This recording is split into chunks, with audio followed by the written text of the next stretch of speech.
White Awake, that's the name of a so-called safe space set up by top US college for whites only, and it's sparking outrage. The University of Maryland's flyer inviting white students to join the group and discuss race issues has already drawn harsh criticism from students. Okay, let's discuss this ourselves and bringing a couple of guests. On the right of the screen, we have Anthony Rogers-Wright, who's a political activist, and on the left side of the screen, social issues commentator Anthony Brian Logan. As you both got the same first name, I'll use your surnames if you don't mind, gentlemen. Mr. Rogers-Wright, first of all, is there a problem with a college safe space for white-only people? Yeah, I mean, I think that I'm not sure why white people would need to feel safe on a college campus, first and foremost. I don't think that they are in any imminent danger, and they certainly aren't in any more danger than, say, Muslim students, certainly students of color. As we've seen even at institutions like Yale University, Black students can't even study in the library without the cops being called on them.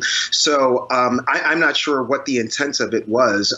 I think that, as we heard from some of the students, the poor execution of, the name of the group having to be changed from White Awake is an indication that they pretty much aren't very educated on the issues of racism in the first place. And this would have been a good idea right in the first place of being more inclusive and maybe including some anti-oppression trainers who are very versed in this, even white anti-oppression trainers such as Dr. Robin DiAngelo, who is a white woman who, of course, coined the phrase white fragility. So there's nothing wrong, of course. It's very important. It's imperative to have these discussions on college campuses and in many facets. But this idea of white people needing to feel safe in this country right now is pretty ridiculous. Mr. Logan, what's your opinion on that? Was it something that was needed? Is it okay to have an organization like this? Oh, sure. It's perfectly fine to have something like that, to have White Awake. You have Black Lives Matter. You have different groups that have different people that come together of a particular race to discuss certain issues. In this particular group, I think that they were more on the extreme liberal side. They're trying to actually come together and help the so-called people of color. That's what that was. See, the flyer was misinterpreted. I did a little bit of digging. They're really on the side of these individuals. They want to get white people, quote unquote, woke to what's happening right now racially. They're not some kind of mean and malicious group. People just saw that flyer and automatically got offended without taking the time to really understand what's going on. That's why they changed the name, because they didn't want anybody to just think automatically, oh, we're some kind of racist, hateful group. They're really on the side of the left. I think this right here is an example of the left eating their own. Mr. Rogers-Wright, I think that the criticism that came in, maybe because of the name and the feeling that perhaps this was exclusive. Why do we need groups that are black only, and this is in any sphere of life, that are black only or white only? Why don't we just have integration? Shouldn't these things be banned altogether?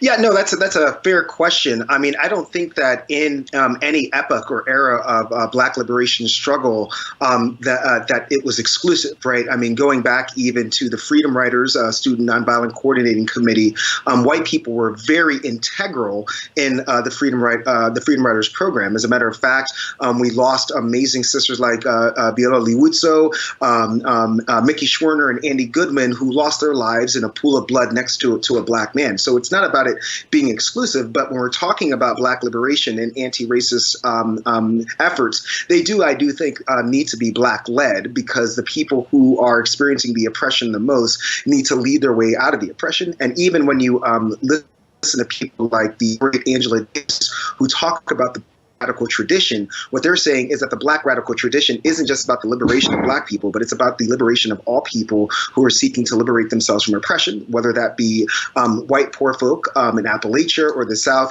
or even our Palestinian sisters and brothers who are trying to liberate themselves from the oppression of Israel. And what's your opinion, Mr. Logan? Should we just get rid of any groups that involve a specific naming of colour, because it does suggest that there's some kind of prejudice? Personally, I don't see anything wrong with having a group that is one particular race or that has one particular race in the title. You can associate with whoever you want to associate with. You can have a white group, black group, Asian group, and all these other groups exist. There's never any kind of problem. Nobody says anything about the Latino organization on campus, the black organization on campus, the Asian organization on campus. But when you have a white organization, all of a sudden it's a problem. Either we have none of these groups, there are no race-specific groups, or we allow all of them to just single out one particular race and say, you can't have your group, but I can have mine. That is racist. Have the same standard be set for everybody. Don't leave any group out. Why do you think, Mr. Rogers-Wright, sorry, you go ahead and respond. I just wondered, why has there been so much hatred towards this organization? Yeah. So two things. I mean, I think we have to be clear in stating that, first of all, people of color, especially black people, cannot be racist. Okay, because racism is racial prejudice. Racial prejudice is racial. There's no doubt, but racism is not something that you can just turn on and turn off by a color. Anybody could be racist. That's not true. You have to have power to be racist. You have to have power. Black people don't have power. Most Latinx people don't have power. Native American people don't have power. Now, I won't deny that black and brown people can be bigoted, but that is different from racism. Racism is racial prejudice plus power. Who was that according to? Who says that you have to have power to be racist? I mean, when did that definition become the standard? Like, I've never seen that before. You can check out the definition that first appears in the 1987 landmark report, Toxic Waste and Race by the United Church of Christ, headed up by Dr. Benjamin Chavez, who, of course, is the person who coined the phrase environmental racism. Now, what he says in that definition is that it's intentional and unintentional, and it's conscious and unconscious. It's something I like to call the matrix effects, for instance, that like any white person can exercise white supremacy. Is that in a dictionary? Is that in a dictionary or is that an opinion? I don't think that like we can go by a dictionary that was written mainly by white people to for a standard definition on an issue like racism. As we saw in the scene Malcolm X of Spike Lee's movie, when you look at that dictionary and just look at the definitions of white and black, you can already see implicit bias and racial prejudice, right, just in those two words alone. So I think it's very, very dangerous. As Stokely Carmichael reminds us, is that the people who define the language are the ones who have the power. Black people have never had the power to define this language, which they were forced to learn when they were brought here illegally from their original continent. So, I mean, right off the bat there, I mean, if we're going to go by a definition of Merriman's dictionary that had nothing to do with the people who are being oppressed as their definitions, that's pretty pernicious. Mr. Logan, just broadening the issue slightly, how do you feel about prejudice when it's in favour of people of a certain ethnic background? I just want to touch upon, as I understand, in New York City, the school's chancellor there wants to have a campaign in which some schools will extend priority admission to black and Hispanic students. And you were talking about whether you can be racist if you are black. Is it racism, discrimination when you are pro people of colour? Would you consider that particular school's admission policy to be racist? Well, I think in this case, it's not necessarily pro people of color. It's just about trying to get numbers that look good for people. If you are pro people of color, you would do things that will actually help black people or people that are not white. You wouldn't do things just because it looks good. In the case of the school admissions, it's not really going to help the so-called people of color. All it's going to do is just look good for the outside. The schools have academic standards as you got to meet. If you want to go to a school, you got to meet a certain standard. What they're talking about doing is eliminating these standards or reducing the standards. That does not help these kids. You go to the school that is best suited for you in your particular area. You're talking about public schools. That's how that goes. This is not going to help. This is going to hurt. So to answer your question, this is not a pro-black measure or pro any other color. It's all about optics, and that's it. And I think at the end, the kids who get put into these programs will be hurt rather than helped. Mr. Rogers-Wright, what's your opinion?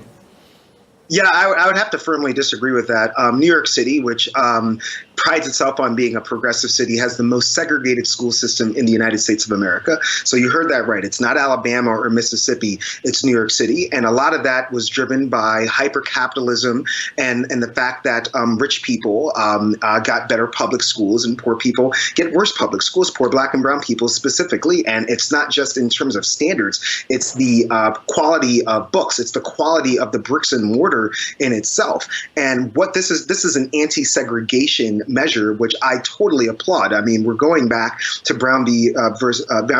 Board of Education when we got rid of this idea of separate but equal, because and even after Brown v. Board of Education, while it is against the law to segregate, there are loopholes that were used. Getting a good education should not be, it should have nothing to do with your zip code.